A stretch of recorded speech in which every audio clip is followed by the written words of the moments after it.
Please like this video, listen to my story till the end, and let me know which city you're listening from. That way, I can see how far my story has traveled. I stood there, behind a marble pillar, trying to fade into the background. My wife, Maryanne, hissed at me as she tugged at her dress. Stay in the back. Don't embarrass me. I nodded, as I always did, and watched her glide across the ballroom like she owned the place. But then everything changed in an instant. 30 seconds later, a shift in the air, like a sudden gust of wind. I barely had time to react before a woman, Eleanor Price, walked past my wife and headed straight toward me. There was no hesitation in her steps, no doubt in her eyes. She moved like she owned the world. She didn't even glance at my tux. No, she looked at my hands, my rough, worn hands. The ones that had built this life. The scar on my wrist, a reminder of a job gone wrong 20 years ago, caught her eye. For a second, the world seemed to slow down. All the noise, the music, the clinking glasses, the chatter, faded away as her fingers gently took mine. Her gaze lingered there, on that scar, like she knew exactly who I was, who I'd been. The woman before me didn't care about the tux or the glittering room or the show we were putting on. She saw me. And in that moment, I felt like I'd been seen for the first time in years. I've been looking for you for 28 years, she whispered, her voice soft yet intense. Somebody dropped a glass. She didn't even look away from my hands. I didn't need to turn around to know who. That was the moment. The crack in the floor. The point of no return. Everything before that, the small humiliations, the moments I'd swallowed my pride, came rushing back in a flood. And everything after it? It would change my life forever. The gala was supposed to be Maryanne's night. She had been prepping for it the whole drive from Rockford, checking her lipstick, smoothing her dress. The new owner is in town, she had said, like it was the most important thing in the world. The donors will be watching. Optics matter. Just stay in the back, Tom. Let me handle the introductions. I nodded, like I always did. Inside the ballroom, the smell of money, perfume, and floral arrangements hit me all at once. The soft jazz played near the windows, and the river lights flickered through the glass, adding to the already sparkling decor. Maryanne moved ahead of me, heels clicking, her shoulders back, commanding attention. She looked right at home. I did not. I was in a rented tux that itched at the collar, my hands feeling out of place in this world. And my hands were the problem. Maryanne noticed them in the restroom. She grabbed my wrist like she was checking a watch. God, Flo, she muttered, lowering her voice. They look rough. I shrugged. Their hands. She rolled her eyes, pulling a small tube from her purse. Here, she said, pushing it into my palm. Just cover the worst of it. I stared at the beige smear she'd handed me. The calluses, the scar from that job where a live wire almost took me out in '03, it was all right there. These are from work, I said. And this, she said, nodding toward the ballroom, is from success. She sighed. Please don't make this harder than it already is. I washed the stuff off in the sink, watching it swirl down the drain like it didn't matter, like I didn't matter. We went back into the room, and she did what she always did, placed me behind her shoulder, a half step back. Close enough to fetch a drink, far enough to be unseen. Stay in the back, she hissed, as a group of executives approached. Don't embarrass me. I stood there, feeling the weight of her words, and watched as Maryanne laughed, nodded, and pretended like everything she said was a great invention. Leadership. Culture. Ethics. People around her nodded, glasses clinked. Names floated by that I didn't recognize. And then it happened. The music dipped. The air shifted. There was a ripple in the room, and heads turned. Phones disappeared. The owner had arrived. Eleanor Price moved through the crowd like she didn't need anyone's permission. A simple black dress, her hair pulled back. No jewelry, but something about her made you think it was probably worth more than what everyone else was wearing.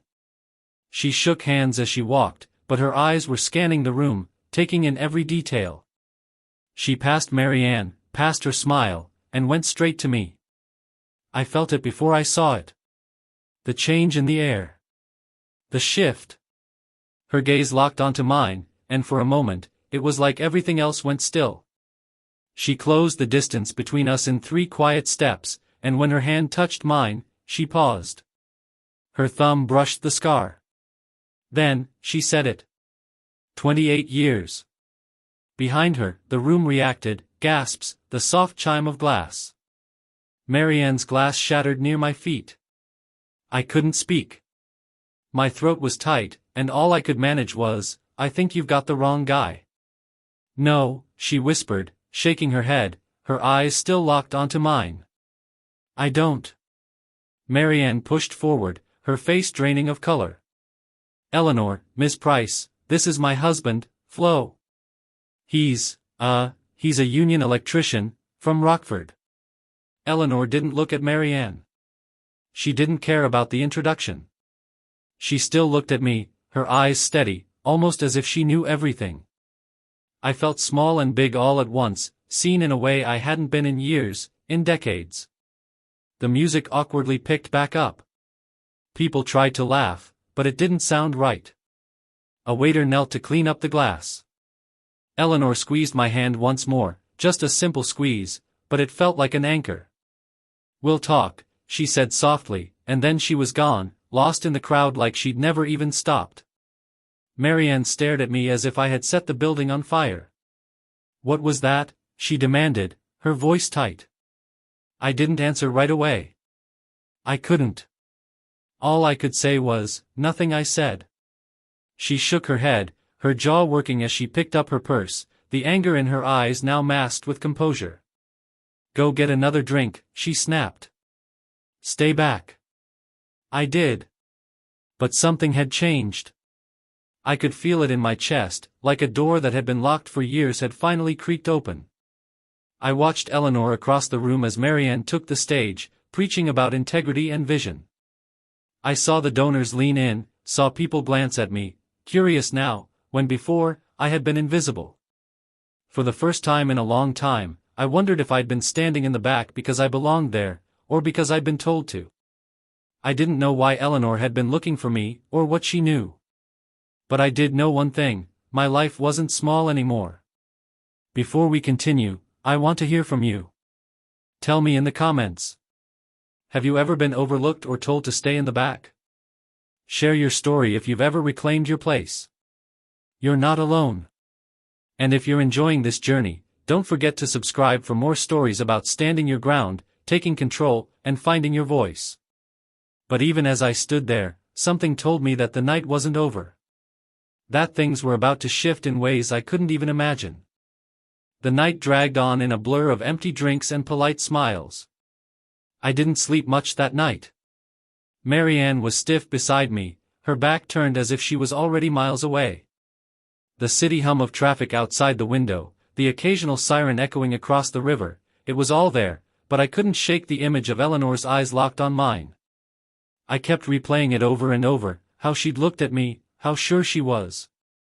28 years. That's how long it had been since I last saw her, since I last heard her voice. By morning, Maryanne was already dressed, talking in sharp little sentences into her phone as she stood by the window. I could tell she was nervous, but I didn't ask why. When she noticed me watching her, she quickly turned her back. It was like I wasn't even there. We didn't talk about Eleanor, and neither of us brought up what had happened the night before. The silence between us was thick, heavier than anything I had felt in years. On the drive back to Rockford, I couldn't help but wonder what had changed in me since that moment. Maryanne hadn't said a word, but I could feel something shifting in her. In me. In the space between us. But neither of us spoke. It wasn't until 2 days later that everything broke open. I was sitting at the kitchen table, sipping my coffee and staring at the local paper, when my phone buzzed. Unknown number. Chicago area code. "Flo Keller?" a woman's voice asked when I answered. Yes, this is Flo, I said, my heart racing. It's Eleanor Price, she said, her voice steady, like nothing had changed in the 28 years since I last saw her. I closed my eyes. I'd been expecting this, but nothing could have prepared me for the sound of her voice again. She asked if I remembered the diner just off Alpine Road. I did. The one with the old vinyl booths and the bell above the door that jingled when someone walked in. I hadn't thought about it in years, but now the memories came flooding back, the smell of grease from the kitchen, the sound of the old jukebox, the way we'd sat there for hours, talking about everything and nothing. Eleanor was already sitting there when I arrived. Just her. No entourage, no assistant, just the woman I remembered, and yet, not. There was something different about her, older, quieter, like she'd seen more of the world than I had. You still drink black coffee? She asked as I slid into the booth. I never stopped, I said, a half-smile tugging at my lips. She smiled back, but it wasn't the same smile I remembered. This one was softer, tinged with something sadder, maybe even regret.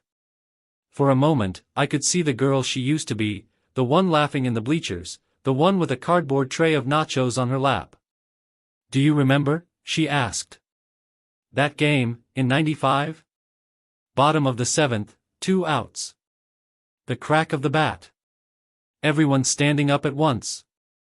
I laughed, surprised. I remember everything.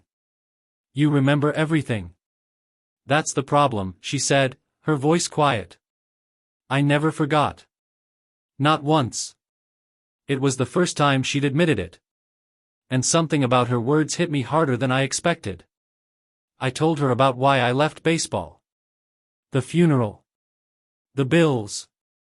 The job at the plant that turned into an apprenticeship, and then a union card. She listened. She didn't interrupt or ask questions. She just listened. I wrote you, she said quietly, after a long silence. I called, even asked around.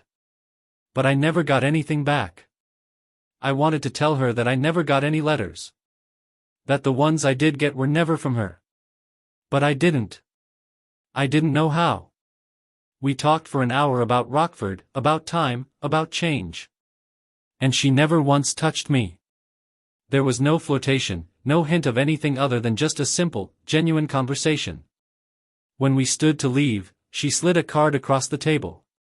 If you ever need help with paperwork, she said, her voice soft but firm, call this number. It's not about money. It's about clarity. I took the card, feeling the weight of it in my hand like it was a lifeline. That night, when I got home, Maryanne noticed the card. Who's Eleanor Price? She asked, her voice too casual. Someone from my past, I said, trying to keep my tone neutral. She smiled, but there was no warmth in it. Funny how the past shows up right when the future's on the line. I didn't respond. I couldn't. I went to bed, my mind racing, trying to make sense of everything that had happened. The old letters I never saw, the phone calls that never came through, and now this. Eleanor. She had been looking for me for years. But why? I couldn't stop thinking about it. The next morning, I went through the motions, like everything was normal.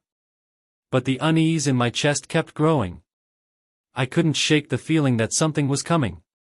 Something bigger than all of us. I want to hear from you now. Have you ever had someone from your past reach out after years of silence? What was it like? Tell me in the comments, and if you've gone through something similar, share your story. You're not alone. And if you want to hear more about standing your ground, reclaiming your life, and taking back control, don't forget to subscribe. But as much as I tried to focus on the present, I knew one thing for sure, my life was about to change forever. Eleanor Price had already set the wheels in motion, and now, there was no turning back. I didn't go looking for trouble.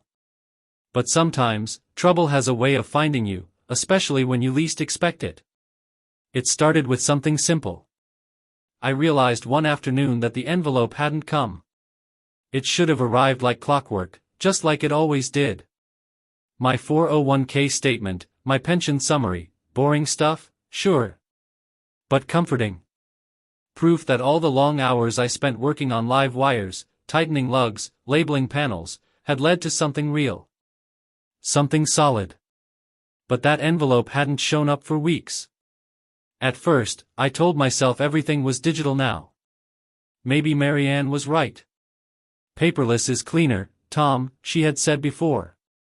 I didn't think much of it at first. But then, a nagging feeling settled in the back of my mind and wouldn't let go. That night, when I came home, Maryanne was already on the phone. She smiled at me like everything was fine, but the smile didn't reach her eyes. She was laughing softly, something about not understanding numbers. I felt it, there was something off in the way she said it, something cold. It didn't sit right with me. Later, after she'd gone upstairs, I opened the desk drawer where we kept our important papers. Tax returns, warranties, the usual. Everything was there, neat as always. But the blue binder marked retirement was gone. My heart sank. That was the binder with everything, proof of what I'd worked for all these years. I checked the filing cabinet, the hall closet, the garage shelves, nothing. Mary? I called. She came down slowly, carefully, like I'd interrupted something important. What? She asked, frowning. Where's the retirement binder? She gave me a look like I was asking something trivial, but the frown didn't go away. It's all online now, Tom. You don't need to worry about it. I stood there, my chest tight. I need to see it. I always look at it. Her eyes hardened for just a second before she smoothed them over. Tom, you've been distracted since that gala. Let me handle it. That word again. Handle. I felt my blood run cold. There it was, that feeling again, the one that had started the moment Eleanor touched my hand, like I wasn't part of my own life. Like I was just a passenger in my own story. I didn't press it. I didn't push for answers. Instead, I went to bed, lying there in the dark, staring at the ceiling. I kept thinking about that binder. About how Maryanne had handled everything for years, how I'd just gone along with it. I'd signed things without asking, without understanding. How had I let this happen? The next day, on my lunch break, I went to the credit union. The woman behind the counter knew me, she was a year behind me in high school. I asked about the retirement account, just a casual question, but her expression changed when she typed into the system. Her fingers paused over the keyboard, and she frowned. Your mailing address was changed, she said, looking at me. Changed? When? About 6 months ago. Where to? I asked, the hair on the back of my neck standing up. A P.O. box in town, she replied. My stomach dropped. Who authorized that? She glanced at the screen, her face going pale. Your wife. Power of attorney. I froze. I never signed a power of attorney, I said, trying to keep my voice steady. She bit her lip. It's on file, Tom. I left the credit union with my hands shaking, my mind spinning. I couldn't believe it. How could she have done this without me knowing? What else had she been hiding? That night, I asked Maryanne about it. I didn't even know what to say, but I had to know. I went to the credit union today, I said, trying to sound casual. They said you changed the mailing address for our retirement accounts. And that you have power of attorney. She sighed, like I was a child who didn't understand something simple. It was just easier that way, she said, like she was explaining it to someone who couldn't grasp the concept. You forget things, Tom. I don't forget my own name, I said, my voice rising without meaning to. She rolled her eyes. Don't be dramatic. I pushed for the paperwork. I wanted to see what she had signed. The folder she slid across the table was thick, tabs, signatures, dates. My name was on it, but it didn't look right. It was close, but it wasn't my signature. You said this was routine, I said, my voice shaking. It is, she replied, without a hint of hesitation. You're reading too much into this. I flipped through the pages, and that's when I saw it. Beneficiary changes. Digital delivery. A spousal consent form I didn't remember signing. My head started to pound, the weight of it all pressing down on me. "You're confused," she said, lowering her voice. "That happens." That word again. Confused. It hit me like a punch to the gut. I wasn't confused. I wasn't imagining things. I wasn't crazy. But she was trying to make me believe I was. I didn't say anything more. I pushed the folder back to her, stood up, and walked away. I needed time. Time to think, to process, to figure out what was really going on. I couldn't sleep that night. The feeling of being trapped, of being pushed aside in my own life, suffocated me. Has anyone ever tried to control your life like this? Made you feel small, like your opinions and decisions didn't matter? Tell me in the comments, how did you handle it? And if you're enjoying the story, don't forget to subscribe for more tales of taking back control and finding the strength to stand tall. But as I sat there, trying to piece it all together, I knew one thing: I couldn't ignore this anymore. It was time to find out the truth. And I wasn't going to back down this time. The next morning, I did something I hadn't done in years. I took control. I spent the entire day piecing together everything I had learned so far. Every missed detail, every small, forgotten moment that had come rushing back to me. It all seemed insignificant at first, but now, when I looked at it through a clearer lens, it painted a very different picture. I went back to the library. Not to read newspapers or check up on old headlines, but to dig into something more important. I sat at the computer, fingers trembling as I typed the password I hadn't used in years, my old email account. The one Maryanne didn't know I still had access to. For 40 minutes, I fumbled through the recovery process, feeling like an idiot as I accidentally hit the wrong keys, frustrated by the clumsy library keyboard. But I didn't give up. I couldn't. The pieces were there, and I was finally starting to put them together. Finally, I got access. There it was. Emails, account changes, updates that had gone unnoticed for months. A confirmation of a beneficiary change that I had never seen because it had been sent to that paperless inbox Maryanne controlled. My heart sank as I scrolled through the evidence, the proof of everything she had been hiding from me. I printed the emails one by one. The pages came out slowly, the printer whining in protest, but I didn't care. Each page was a step closer to the truth. When I stepped outside the library, I didn't feel a sense of triumph. There was no exhilaration. There was only the quiet weight of what I had uncovered. But it wasn't over. Not by a long shot. I drove straight to the diner on East State Street. The same place I met with Eleanor. She had recommended a lawyer, someone who could help me make sense of the mess I was tangled in. I slid into the booth across from the man who had seen it all, a seasoned attorney with decades of experience handling delicate situations like mine. He didn't look at me with pity or sympathy. He looked at me like a man who was about to face something real. "You don't need to be loud," he said, tapping the stack of papers between us. "You just need to be precise." "I'm not trying to ruin her," I said quietly. "But she's been trying to ruin me." The lawyer nodded.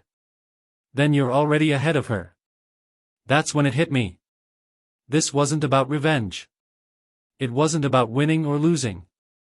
It was about fairness. About reclaiming something that had been taken from me without my consent. Later that week, Maryanne hosted a donor brunch at our house. She didn't ask me if I wanted to be there. She told me, like it was a given. "Just stay upstairs," she said, her voice cold. "We're discussing leadership initiatives." Leadership. She was always talking about leadership. I almost laughed at the absurdity of it. Leadership at home. Leadership in a relationship where I had been nothing but invisible. I had planned to stay upstairs, to keep quietly gathering my evidence. But then, as I stood at the top of the stairs, I overheard one of the donor wives in the entryway. "Maryanne, your house is so curated," she said, her voice dripping with a kind of forced admiration. Curated. Like a museum. like I was nothing more than a dusty exhibit in the back room. Something inside me snapped. It wasn't rage. It wasn't defiance. It was something quieter, something deeper. I wasn't going to let her hide me any longer. I walked down the stairs, but not in the way she expected. Not in a tux, not in the formality she had always insisted on. No, this time, I wore my work boots, my worn jeans, a button-down shirt I'd ironed myself. When Maryanne saw me, her eyes went wide. "What are you doing here?" she hissed, her voice barely above a whisper, teeth clenched. But the crowd in the room, the donors, some of them glanced at me with curiosity, others with respect. One of the older men, a gray-haired donor in a blazer, looked down at my boots and smiled. "Those red wings?" he asked, his voice almost approving. "Yeah," I said, nodding. "Good boots. My dad wore those his whole life." For a moment, I wasn't invisible. For a moment, I was seen. Maryanne's smile froze. She couldn't hide the shock, the realization that things had changed. That I had changed. And for the first time, I felt like I wasn't the one who was out of place. That night, after everyone had left, she cornered me in the kitchen. Her face was flushed with anger, her voice shaking with barely contained rage. "You embarrassed me," she spat, her hands gripping the counter. "What were you thinking?" I leaned against the counter, calm. "You've been embarrassing me for years, Maryanne." Her face turned redder than I'd ever seen it. "You think you're clever now because some billionaire talked to you at a gala?" she sneered. I didn't answer her. I didn't give her anything she could twist. Instead, I went to the garage and opened an old cardboard box I hadn't touched in years. Inside were faded baseball clippings, a team photo, and a cassette tape labeled in Eleanor's handwriting, "Summer '95. I sat on the workbench for a long time, holding the tape. Not because I wanted to go back to that time, but because it reminded me of who I used to be, a man who stood in the batter's box and didn't flinch. I wasn't that man anymore. I was someone new. Someone who wouldn't stay in the back any longer. The next morning, I got a message from Eleanor. No hearts, no sweet words, just a time and place. A coffee shop near downtown Rockford. Neutral ground. When I met her, she didn't touch me. She didn't try to offer comfort. But there was something in her eyes. "You did it, Flo," she said, glancing around the cafe. "You found your voice." I nodded, feeling the weight of it settle on me like a tool belt I wasn't afraid to wear anymore. I was finally taking control of my life. I wasn't going to be hidden any longer. Have you ever had a moment where you finally stopped being invisible, where you found your voice and stepped into your own power? Tell me in the comments. And if you've dealt with something similar, share your story. You're not alone. And remember, if you're enjoying this journey, subscribe for more stories about reclaiming your life and standing your ground. But even though I felt stronger, I knew the hardest part was still ahead. The battle wasn't over yet. And it wasn't just about me anymore. It was about everything that had been taken from me and how I was going to take it back. The day of the Ethics and Leadership Awards dinner arrived, and it felt like everything in my life had led to this moment. The night was supposed to be a celebration. A show of Maryanne's hard work, of her image, her carefully curated life. But I wasn't going to let it be her night. Not this time. I didn't arrive with the same nervous energy I once would have had. I didn't try to blend in or hide. I wasn't trying to impress anyone. I walked in 10 minutes late, not because I was nervous, but because timing matters. I wasn't going to let anyone dictate my pace anymore. Maryanne was already there, gliding through the crowd with her clipboard, her heels clicking like she was measuring each step. She smiled and laughed, exchanged hugs, but I could see the strain in her eyes. The cracks were starting to show. The crowd was too focused on her, too caught up in the image she had built for herself. But I wasn't part of the background anymore. I nodded at the valet, thanked the hostess, and took a seat near the back, just as Maryanne always preferred. But this time, I wasn't just her husband, the man who stayed out of the way. I was standing in my own truth. I was seen. From the stage, she looked confident, radiant. Untouchable. Her speech began, and the room quieted as she took the microphone, her voice carrying effortlessly across the crowd. At a time when trust in institutions is fragile, she said, her words carefully chosen, it is our responsibility as leaders to uphold ethical standards, even when it's uncomfortable. I almost laughed. Ethical standards? This coming from the woman who had spent years hiding the truth, manipulating the numbers, and locking me out of my own life. I could feel it in my chest, the truth was ready to come out. And this time, there was no stopping it. I didn't have to do anything. The wheels had already been set in motion, quietly, precisely, just like the lawyer had told me. The documents had been filed, the evidence was clear, and the audit committee was already going over everything. The board had been introduced to the truth, piece by piece, no drama, no sensationalism, just facts. And now, it was time. As Maryanne spoke, I noticed a shift in the room. Phones came out. Whispers started. The murmur spread like wildfire. The man in the gray suit at the front of the room stood up, and I could see his mouth moving as he leaned toward a woman beside him. Then, the board member who had always been by Maryanne's side raised his hand. Maryanne froze, her smile tightening. Yes, she said, but there was no confidence in her voice now. He didn't sit back down. There are some questions, he said carefully, his tone calm but resolute. Questions that need to be addressed before we continue. The room shifted. People shifted. I could feel the weight of the moment in my chest, but my hands stayed steady. I wasn't nervous anymore. I knew this was the moment that would change everything. Maryanne looked around, searching for support, searching for help. Her eyes landed on me, and in that instant, I knew everything had already shifted. She wasn't in control anymore.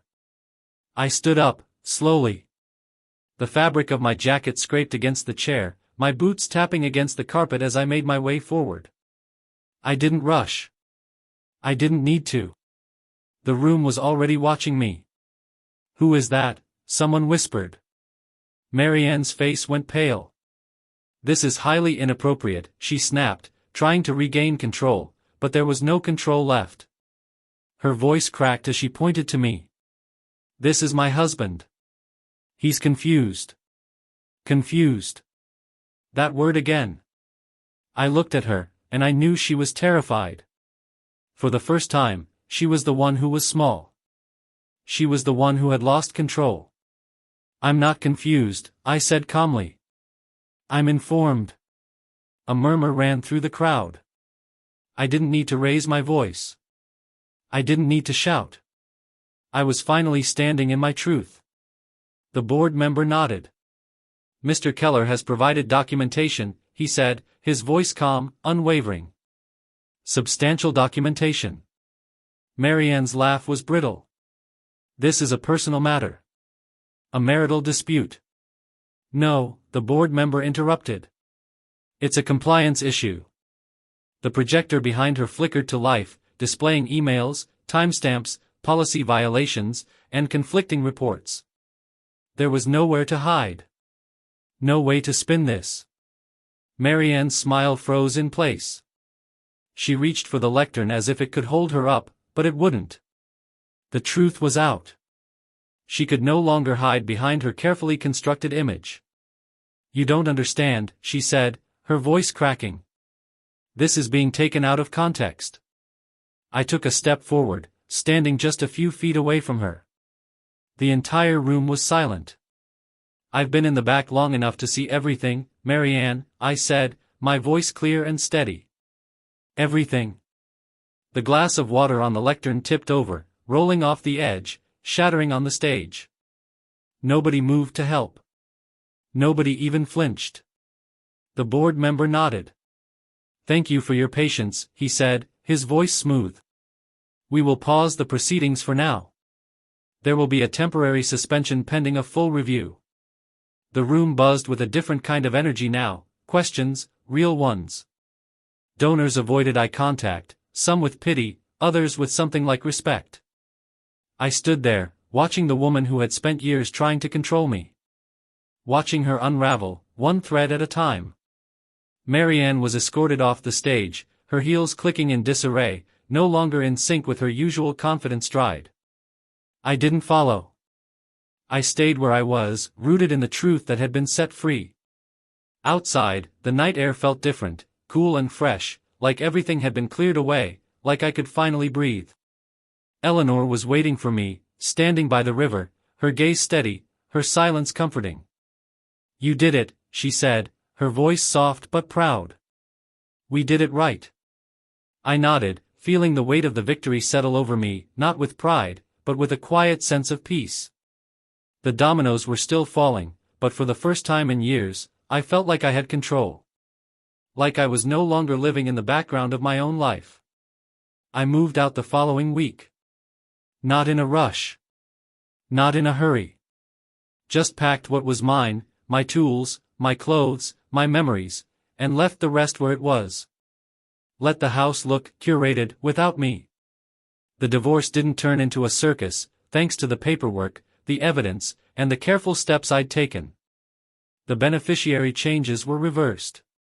The retirement accounts were corrected. The power of attorney was voided. It wasn't a jackpot. It was fairness. And after years of being told I didn't understand numbers, fairness felt like winning. Maryanne lost her job before the investigation was even finished. HR directors don't survive public ethics violations, especially when they've been hiding the truth for so long. Through the town, I heard she was exploring new opportunities. I didn't gloat. I didn't call. I didn't go looking for revenge. Revenge, I'd learned, isn't loud when it's done right. It's quiet. Final. But the quiet days were harder. There were mornings when I woke up alone in a small apartment, feeling the weight of everything settle in my chest. 30 years is a long time to realize you've been shrinking yourself. Some nights, I lay awake staring at a ceiling that wasn't mine, wondering how I missed it for so long. But then there were moments. Moments that told me I was on the right path. Like the first time I checked my accounts on my own and understood every line. Or the afternoon I stopped by the old field and watched a high school game from the bleachers, hearing the same crack of the bat I hadn't heard in years. Or the day I met Eleanor again for coffee, just two people talking slowly, carefully about where we were now, not where we'd been. We didn't pretend to be 25 anymore. We didn't chase fireworks. We looked for steady light. I thought a lot about dignity during those weeks. About how easy it is to give it away, one small compromise at a time. How standing in the back becomes a habit if you're not careful. At 57, I wasn't starting over. I was taking myself back. If this story spoke to you, if you've ever felt invisible, underestimated, or pushed aside, take a moment. Share your story in the comments. You're not alone. And if you want more stories about standing your ground, reclaiming your life, and finding your true strength, subscribe. Some people spend their whole lives trying to impress a room. Others remember who they really are and finally step forward.